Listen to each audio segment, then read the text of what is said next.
Election breaking చూస్తున్నాం. Exit polls తో కూటమి నేతల్లో ఫుల్ జోష్ కనబడుతోంది. ఇక ప్రభుత్వం తామే ఏర్పాటు చేస్తామంటూ కూటమి నేతలు భావిస్తున్నారు. ఈ నేపథ్యంలో చంద్రబాబు ప్రమాణ స్వీకారానికి కూడా టీడీపీ నేతలు సిద్ధమవుతున్నారు. అమరావతిలోనే ప్రమాణ స్వీకారం ఉందంటున్నారు పార్టీ శ్రేణులు. 3 పార్టీల కూర్పుతో కేబినెట్ ఉండే అవకాశం ఉందంటున్నారు. చంద్రబాబు కేబినెట్ పైన ఇప్పటి నుండే చర్చ సాగుతోంది. వైసీపీ మాదిరిగా 4 డిప్యూటీ సీఎంలను పెడతారా లేదా ఒక్కరే డిప్యూటీ సీఎంగా ఉంటారా? కూటమి అధికారంలోకి వస్తే పవన్ కళ్యాణ్ పదవి ఏంటి? పవన్కు డిప్యూటీ సీఎం ఇచ్చే ఛాన్స్ ఉందా? కేబినెట్లో బీజేపీకి కూడా కీలక శాఖలు ఇవ్వబోతున్నారా? జనసేన నుంచి 4 లేదా 5కి అవకాశం ఉండబోతున్నట్టుగా ఊహాగానాలు వెలువడుతున్నాయి. బీజేపీ నుంచి 2 లేదా 3కి అవకాశం ఉండే ఛాన్స్ ఉంది. మొత్తం మీద కూటమి నేతల్లో ఫుల్ జోష్ కనిపిస్తోంది. ఎగ్జిట్ పోల్స్తో ఇక అధికారం తమదేనని భావిస్తున్న కూటమి నేతలు ప్రభుత్వ ఏర్పాటుకు ఇప్పటి నుంచే సన్నాహాలు చేసినట్టుగా తెలుస్తోంది.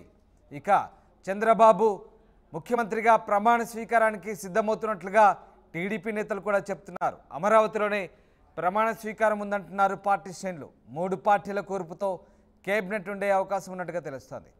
మా ప్రతినిధి కృష్ణమోహన్ విజయవాడ నుంచి జాయిన్ అవుతున్నారు. కృష్ణమోహన్, ఒక్కసారిగా ఎగ్జిట్ పోల్స్తో కూటమి నేతల్లో కొత్త జోష్ కనిపిస్తోంది. ఏకంగా చంద్రబాబు ప్రమాణ స్వీకారానికి కూడా టీడీపీ నేతలు సిద్ధమవుతున్నట్టుగా తెలుస్తోంది. ప్రమాణ స్వీకారానికి ముహూర్తాలు కూడా పెట్టుకుంటున్నట్టుగా తెలుస్తోంది. ఏం జరుగుతోంది? టీడీపీ నేతల్లో ఎలాంటి చర్చ సాగుతోంది? కూటమి నేతలు ప్రభుత్వ ఏర్పాటు సంబంధించి ఎలాంటి సన్నాహాలు చేసుకుంటున్నారు? రామదాస్, మొత్తం మీద నేను ఇచ్చిన ఎగ్జిట్ పోల్స్ దాదాపుగా 40 ఎగ్జిట్ పోల్స్ నిన్న ఒక్కరోజే ఏపీ ఎన్నికల మీద విడుదల చేసిన నేపథ్యంలో దాదాపుగా ఒక 5 ఎగ్జిట్ పోల్స్ తప్పితే మిగతా ఎగ్జిట్ పోల్స్ అన్ని కూడా కూటమికే అధికారం రాబోతుంది అని ఇచ్చిన నేపథ్యంలో కొంత టీడీపీలో అయితే ఆ జోష్ అయితే కనపడుతుంది. టీడీపీలో ఇప్పుడే లెక్కలు వేసుకునే ప్రయత్నాలు నిన్న రాత్రి నుంచి లెక్కలు వేసుకుంటున్నారు. అంటే ఎప్పుడు ప్రమాణ స్వీకారం చేయాల్సిన పరిస్థితి ఉంటుంది, కూటమి అభ్యర్థులుగా ముఖ్యమంత్రిగా చంద్రబాబు ప్రమాణ స్వీకారం చేయడానికి ఏ సమయం బాగుంటుంది అనే కొన్ని అంచనాలు ఒకవైపు జరుగుతుంటే పార్టీ శ్రేణులు పెద్ద ఎత్తున మాట్లాడుకుంటుంటే, మరోవైపు అసలుకి పవన్ కళ్యాణ్కి ప్రధానంగా ఈ కూటమి గెలుపులో పవన్ కళ్యాణ్ రోల్ ఇమ్మీడియట్ గా ఖచ్చితంగా చాలా పెద్ద స్థాయిలో ఉంది అనేది టీడీపీ నేతలు కూడా భావిస్తున్న పరిస్థితుల్లో పవన్ కళ్యాణ్కి ఎటువంటి శాఖలు ఇవ్వబోతున్నారు, పవన్ కళ్యాణ్ ని కూర్పులో ఏ విధంగా ఉండబోతుంది అనే ఒక చర్చ పెద్ద ఎత్తున జరుగుతుంది. పవన్ కళ్యాణ్కి డిప్యూటీ సీఎం ఇస్తారా, లేదు వైసీపీలో లాగా 4 డిప్యూటీ సీఎంలు ఉంచి ఆ దిశగా ఏమన్నా ప్రయత్నాలు చేస్తారా, లేదు ఒక్క డిప్యూటీ సీఎం ని ఉంచే పరిస్థితి ఉంటుందా, లేదు నిజంగానే డిప్యూటీ సీఎం ఒకవేళ పవన్ కళ్యాణ్కి ఇస్తే అక్కడ పవర్ షేర్ జరిగే పరిస్థితులు తలెత్తే ప్రమాదం ఉందని కూడా టీడీపీలో కొంతమంది నేతలు మాట్లాడుకుంటున్న నేపథ్యంలో ఇప్పుడు పవన్ కళ్యాణ్ ని ఏం చేయాలి అనేది ఒక చర్చ కొంత గుంభరంగానే టీడీపీలో సీనియర్ నేతలు చర్చిస్తున్నట్టుగా తెలుస్తోంది. నిన్న రాత్రి కూడా దానికి సంబంధించిన కొంత కీలక భేటీలో కొంత చర్చలు జరిగినట్టుగా 2-3 టీడీపీ పాలిట్ బ్యూరో సభ్యులు కూడా నిన్న భేటీ అయినట్టుగా కొంత సమాచారం వస్తుంది.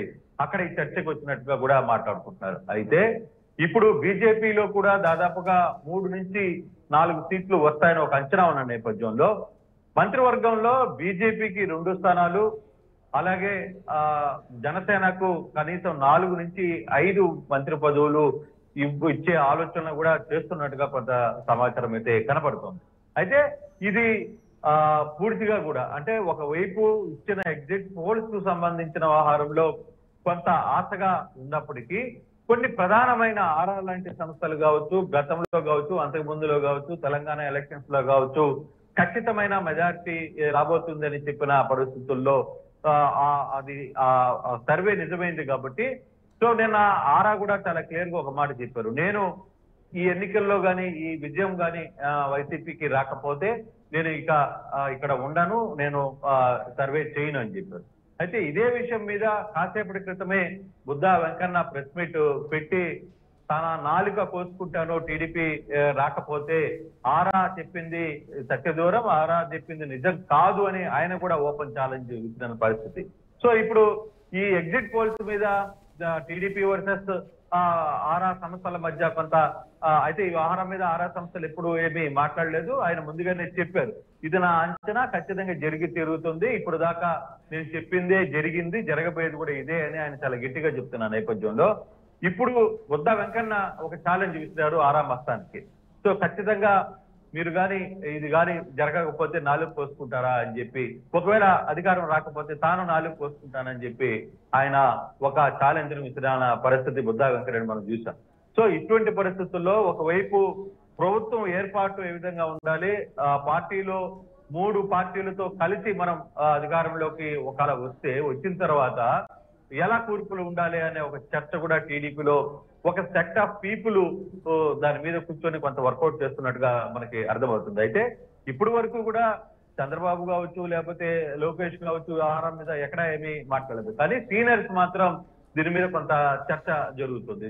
సీనియర్స్ ఫలాని అంటే డిప్యూటీ సీఎం గా పవన్ కళ్యాణ్ ఉంటారు, లేదు బీజేపీ నుంచి 2 వ్యక్తుల్ని అంటే 3-4 సీట్లు గెలిచే అవకాశం ఉంది కాబట్టి గెలిచిన వాటిలో 2కి మంత్రి పదవులు ఇస్తాము, అలాగే జనసేన నుంచి దాదాపుగా 10-14 సీట్లు కానీ అక్కడ కానీ గెలిస్తే 10 నుంచి 14 సీట్లు కానీ గెలిస్తే అక్కడ 4 సీట్లు వాళ్ళకి ఇవ్వాలి, లేదు 2 సీట్లు షేర్ ని ఏ విధంగా ఉంటది అనే కొంత చర్చ అయితే ఇప్పటికే స్టార్ట్ అయింది. ఆ చర్చలోనే కొంతమంది జనసేన నుంచి కూడా ఆశావాహులు ఇప్పటికే బయలుదేరారని ఒక చర్చ కూడా జరుగుతోంది. కానీ ఇదంతా కూడా రేపు 4వ తారీఖు నిజమవుతుందా, వీళ్ళ ఆశలకి అది నిజమవుతుందా కాదా అనేది 4వ తారీఖు వరకు అంటే ఇవన్నీ మనం కేవలం ఊహాగానాలుగానే భావించాల్సి వస్తుంది. అంటే బహుశా కూటమి అధికారంలోకి వస్తే 3 పార్టీల కూర్పుతో క్యాబినెట్ ఉండే అవకాశం లేకపోలేదు. బట్ ఇక్కడ మీరు చెప్తున్నట్టుగా ప్రధానంగా పవన్ కళ్యాణ్ రోల్ ఏంటి, పవన్ కళ్యాణ్ స్థాయికి తగ్గట్టుగా ఎలాంటి పదవి దక్కబోతోంది, పవన్ కళ్యాణ్ ప్రభుత్వంలో భాగంగా ఉంటారా, కేబినెట్లో ముఖ్యమంత్రితో కలిసి భాగంగా ఉంటారా, లేదంటే పవన్ కళ్యాణ్ పదవి స్వీకరిస్తారా లేదా, ఈ చర్చ అయితే సాగుతోంది. సో దీనికి సంబంధించి ఎట్లాంటి డిస్కషన్స్ నడుస్తున్నాయి? బేసిక్ గా ఇప్పుడు చర్చ అంతా కూడా పవన్ కళ్యాణ్ అనే వ్యక్తి అధికారంలో భాగస్వామ్యం అయితే అంటే మంత్రి పదవిలోనో లేకపోతే డిప్యూటీ సీఎం హోదాలోనో అతను గాని కూటమి అధికారంలోకి వచ్చిన తర్వాత ప్రభుత్వంలో భాగస్వామ్యం అయితే 2 పవర్ సెంటర్లు అవుతాయి అనేది ఒక పెద్ద చర్చ టీడీపీలో ఇప్పుడు గుబులు పెడుతుంది. దానికి అంటే టీడీపీలో కూడా కొంత చర్చ అయితే నడుస్తుంది. టీడీపీ నేతలు కొంత సీనియర్లతో మనం మాట్లాడుతున్నప్పుడు కానీ లేదు కొందరు అధికారులు వాళ్ళ సెక్టర్స్ తో మంత్రులతో కొంత సీనియర్ పొలిటికల్ లీడర్స్ తో వాళ్ళు మాట్లాడుతున్నప్పుడు చాలా క్లియర్ గా వ్యవహారాన్ని అయితే మాట్లాడుతున్న పరిస్థితి అయితే ఉంది. పవర్ గేమ్ 2వ సెక్టర్ పవర్ గేమ్ అయితే ఇబ్బంది జరిగే ప్రమాదం ఉంది అనే ఒక చర్చ కూడా పెద్ద ఎత్తున తెలుగుదేశం పార్టీలో చర్చ జరుగుతుంది. అంటే ఇది ఇంటర్నల్ గా తెలుగుదేశం పార్టీలో జరుగుతున్న చర్చలు, పార్టీలో జరుగుతున్న వ్యవహారాలు. అయితే ఇప్పటికే కొన్ని పత్రికలు ఏం చేస్తున్నాయి, పవన్ కళ్యాణ్ ని తీసుకుని వెళ్లి ఢిల్లీలో ఢిల్లీ స్థాయిలో ఒక కీలక బాధ్యతను ఒప్పజెప్పి అక్కడ ఉంచుతారు, ఢిల్లీకి సేవల్ని వాడుకునే దానికి ప్రయత్నిస్తారు అని ఒక చర్చ కూడా జరుగుతుంది. అంటే ఇప్పటి నుంచే తెలుగుదేశానికి పవన్ కళ్యాణ్ వల్ల ఇబ్బంది జరగకూడదు అనే ఒక చర్చ తెలుగుదేశానికి నేతల్లో కొంత చర్చ జరుగుతుంది అనేది. కానీ జనసేన మాత్రం ఇప్పటికే తమ నాయకుడుని ఖచ్చితంగా మేము అసెంబ్లీలో చూడాలి, డిప్యూటీ సీఎం గానైనా సరే, ముఖ్యమంత్రి అనుకున్నాం అట్లీస్ట్ డిప్యూటీ సీఎం గానైనా మేము చూడాలి అనేది జన సైనికులు పెద్ద ఎత్తున కోరుకుంటున్న పరిస్థితి. అయితే ఇవన్నీ కూడా ఊహాగానాలు, పార్టీలో చర్చలు, ఇంటర్నల్ గా పార్టీలో చర్చలు జరుగుతున్నాయి. ఇవి కూడా మనం ఊహిస్తున్న ఊహాగానాలు కాదు, పార్టీలో జరుగుతున్న చర్చను మాత్రమే మనం ఈ రోజు ప్రస్తావన చూసుకుని వస్తున్నాం. గతంలో దీనికి సంబంధించి లోకేష్ కూడా కొంత స్పందించారు, అది వాళ్ళిద్దరు పార్టీ నాయకులు అధినేతలు కూర్చొని మాట్లాడుకుంటారని చెప్పారు. సో బహుశా అదే జరగవచ్చా, మళ్ళీ 2 పార్టీ అధినేతలు కూర్చొని ఎవరెవరు ఉండాలి, ఏం జరగబోతుంది ఒకవేళ అధికారం వస్తే కనుక, సో అదే జరగబోతుంది. డెఫినెట్ గా ఏదైనా ఇప్పుడు 4వ తారీఖు తర్వాతనే ఈ చర్చలంతా జరుగుతాయి. 4వ తారీఖు ముందు ఎవరో కొంత ఆశావాహులు పార్టీలో టీడీపీలో ఉన్న కొంత సీనియర్లు అత్యుత్సాహంతో మాట్లాడుకున్న మాటలు ఇవన్నీ కూడా అత్యుత్సాహంతో కొన్ని మాటలు మాట్లాడుకుంటారు. మనం ఒకరు డిప్యూటీ మంత్రి అని, డిప్యూటీ సీఎం అని, ఒకరు హోమ్ మినిస్టర్ అని, లేకపోతే ఇంకొకరు ఈయనైతే బాగుంటుందని ఒక చర్చ అయితే కొంత సీనియర్ నేతల్లో చర్చ అయితే జరుగుతున్న మాట వాస్తవం. ఆ చర్చల్లో భాగంగానే ఈ వ్యవహారాలన్నీ కూడా పవన్ కళ్యాణ్ ని ఎటువంటి రోల్ చేయాలి, పవన్ కళ్యాణ్ కి ఏమి ఇస్తారు అంటే ఆల్రెడీ కూడా పవన్ కళ్యాణ్ అయితే పవన్ కళ్యాణ్ చాలా క్లియర్ గా చెప్పారు, నాకు పదవులు ఇంపార్టెంట్ కాదు, రాష్ట్ర ప్రయోజనాలు ఇంపార్టెంట్ అని మొదటి నుంచి చెప్తూ వస్తున్న నేపథ్యంలో మరి పవన్ కళ్యాణ్ ఎంతవరకు దీన్ని యాక్సెప్ట్ చేస్తారు? తనకి పదవి వద్దనుకుంటాడా, పదవి కావాలనుకుంటాడా?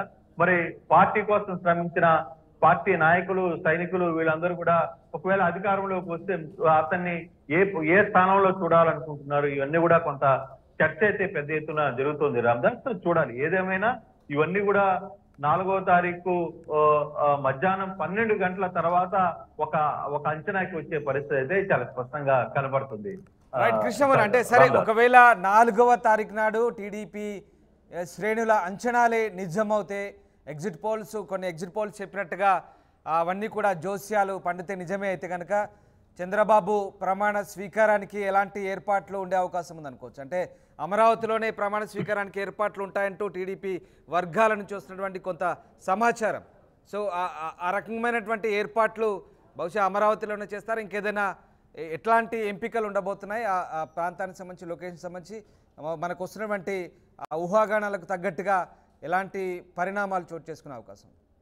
అయితే ఇప్పటి వరకు ఆ చర్చ అయితే జరగలేదు. అయితే వైసీపీ మాత్రం 9వ తారీఖు సాయంత్రం 6:30కి వైజాగ్ లో చేయాలి అనేది ఒక చర్చ అయితే పెద్ద ఎత్తున వాళ్ళైతే డిసైడ్ అయ్యారు. వైసీపీ ప్రభుత్వంలో కానీ అధికారంలో కానీ వస్తే ముఖ్యమంత్రిగా జగన్మోహన్ రెడ్డి వైజాగ్ లో 9వ తారీఖు సాయంత్రం 6:30కి చేయాలనేది వాళ్ళ పార్టీ డిక్లేర్ చేసింది కూడా, టైము, ప్లేస్ అన్ని కూడా.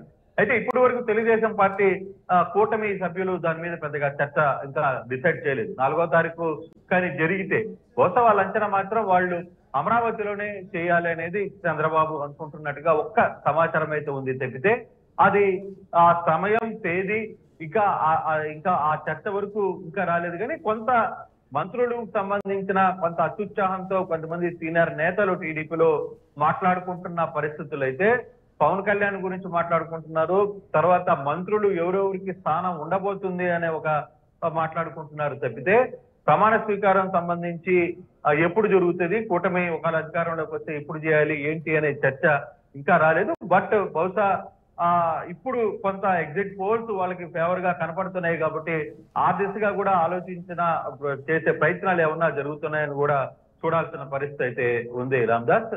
కానీ ఓవరాల్ గా పార్టీకి సంబంధించి కొంత జోష్ అయితే టీడీపీలో కనపడుతుంది. ఎందుకంటే దాదాపుగా 30-35 మంది ఎగ్జిట్ పోల్స్ ఇస్తే మేజర్ గా అన్ని కూడా కూటమి వైపే తమకి మద్దతు ఇచ్చాయి కాబట్టి ఆ జోష్ కొంత వాళ్ళలో బలంగానే ఒక విషయం ఇక్కడ సరే, అంటే చివరిగా అంటే వీళ్ళ అంచనాలు నిజమైతే గనక పవర్ షేరింగ్ విషయంలో పొత్తు ధర్మాన్ని ఏ రకంగా పాటించబోతున్నారు? అంటే వాళ్ళకు వచ్చే సీట్లు, వాళ్ళు గెలిచే సీట్ల ఆధారంగానే వాళ్ళకి కేటాయించే పదవులు ఉంటాయనుకోవచ్చా? అలాగే ఉప ముఖ్యమంత్రి పదవుల విషయంలో కావచ్చు, ఈ మంత్రి పదవుల విషయంలో కావచ్చు, ప్రభుత్వంలోకి ఎంతమందిని తీసుకోవాలి, ఏ పార్టీకి ఎంతమందిని క్యాబినెట్లో కేటాయించాలి, దాని కూర్పుకు సంబంధించి వాళ్ళకు వచ్చే సీట్ల ఆధారంగానే పొత్తు ధర్మాన్ని పాటించబోతున్నారా? అప్పటికున్న పరిస్థితుల దృష్ట్యానే ఆ నిర్ణయాలు తీసుకోబోతారా? ఖచ్చితంగా అప్పటికప్పుడు నిర్ణయాలు తీసుకునే పరిస్థితి. ముందు పార్టీ అధికారంలోకి రావాలి. పార్టీ అధికారంలోకి వచ్చిన తర్వాత మాత్రం ఏ పార్టీ అయినా కూడా రేపు కూటమి అధికారంలోకి వచ్చినా, లేదు జగన్మోహన్ రెడ్డి ప్రభుత్వం తిరిగి ముఖ్యమంత్రిగా చేసినా ఎప్పటికప్పుడు ఈక్వేషన్స్ మారుతుంటాయి. సో ఈక్వేషన్స్ లో అప్పుడున్న ప్రయారిటీ ఏం తీసుకుంటారు, అక్కడ ఏ సామాజిక వర్గాలని ప్రయారిటీలు తీసుకునే పరిస్థితి ఉంటుంది, ఎవరిని అధికారంలోకి ఎక్కడ ఉంచాలి అనే ప్రయారిటీ తీసుకునే పరిస్థితి ఉంటుంది. ప్రత్యేకంగా ఒక పవన్ కళ్యాణ్ విషయంలోనే కొంత చర్చ అయితే జరుగుతున్న పరిస్థితి. పవన్ కళ్యాణ్ ని డిప్యూటీ సీఎం గా ఇచ్చే అవకాశం ఉంటుందా లేదా అనే ఒక చర్చ మాత్రం పార్టీలో కూడా పెద్ద ఎత్తున జరుగుతుంది అనేది ఒక సమాచారం అయితే ఉంది. అది ఎంతవరకు వర్కౌట్ అవుతుందో కూడా చూడాల్సిన పరిస్థితి అయితే ఉంది రామదాస్. బట్ పార్టీలో పవర్లోకి కూటమి వచ్చిన తర్వాత పవన్ కళ్యాణ్కి మాత్రం పెద్దపీట వేస్తారు. పవన్ కళ్యాణ్ చెప్పిన వారికి మాత్రం జనసేన నుంచి మంత్రి పదవి స్థానంలో ఉంటుందనేది అది ఖచ్చితంగా ఉండి తీరుతుంది. మరోవైపు బీజేపీ నుంచి కూడా 2-3 గెలిచే అవకాశాలు ఉన్నాయని కొంత ఫీడ్బ్యాక్ వస్తుంది కాబట్టి వాళ్ళలో ఒక 2కి ఖచ్చితంగా మంత్రి పదవులు కూడా వచ్చే అవకాశం ఉంది అనేది కొంత సమాచారం అందుతోంది Ramdas. Right, exactly. Yes, thanks for the update Krishnamohan. ఇది మొత్తం మీద ఎగ్జిట్ పోల్స్ తో కూటమి నేతలు అయితే ఫుల్ జోష్ కనబడుతోంది. ముఖ్యంగా ఇక తాము గెలిస్తే గనక అధికారంలోకి వస్తే చంద్రబాబు ప్రమాణ స్వీకారానికి కూడా టీడీపీ నేతలు సిద్ధమవుతున్నట్టుగా సమాచారం. అమరావతిలోనే ప్రమాణ స్వీకారానికి సంబంధించిన ఏర్పాట్లు కూడా ఉంటాయంటున్నారు పార్టీ శ్రేణులు. 3 పార్టీల కురుపుతో కేబినెట్ కూడా ఉంటుందంటున్నారు. చంద్రబాబు కేబినెట్ పైన ఇప్పటి నుంచే ఒక చర్చ సాగుతోంది. వైసీపీ మాదిరిగా 4 ఉప ముఖ్యమంత్రులు పెడతారా, ఒకరే ఉంటారా అనేది మాత్రం ఒక ఆసక్తికర చర్చ సాగుతోంది. ఇక కూటమి అధికారంలోకి వస్తే పవన్ కళ్యాణ్ రోల్ ఏంటి, పవన్ కళ్యాణ్ పాత్ర ఏంటి, ఆయన పదవి తీసుకుంటారా, తీసుకుంటే ఆయనకు డిప్యూటీ సీఎం ఇచ్చే ఛాన్స్ ఉందా, దాంతోపాటు బీజేపీ కూడా కేబినెట్లో కీలక శాఖలు కేటాయిస్తారా, జనసేన నుంచి ఎంతమందికి ఛాన్స్ ఉండబోతుంది, 4 లేదా 5, బీజేపీ నుంచి 2 లేదా 3, ఇలాంటి ఆసక్తికర చర్చ అయితే సాగుతోంది. మొత్తం మీద ఎగ్జిట్ పోల్స్తో కూటమిలో కొత్త జోష్ కనిపిస్తోంది. అధికారం వస్తే గనుక ఎలాంటి మార్పులు చేర్పులు చేయబోతున్నారు, ఎలాంటి కూర్పు ఉండబోతుంది, ప్రభుత్వ ఏర్పాటు సంబంధించి ఎలాంటి అవకాశాలు ఉన్నాయనే దానికి సంబంధించి కూడా ఒక ఆసక్తికర చర్చ అయితే సాగుతుంది.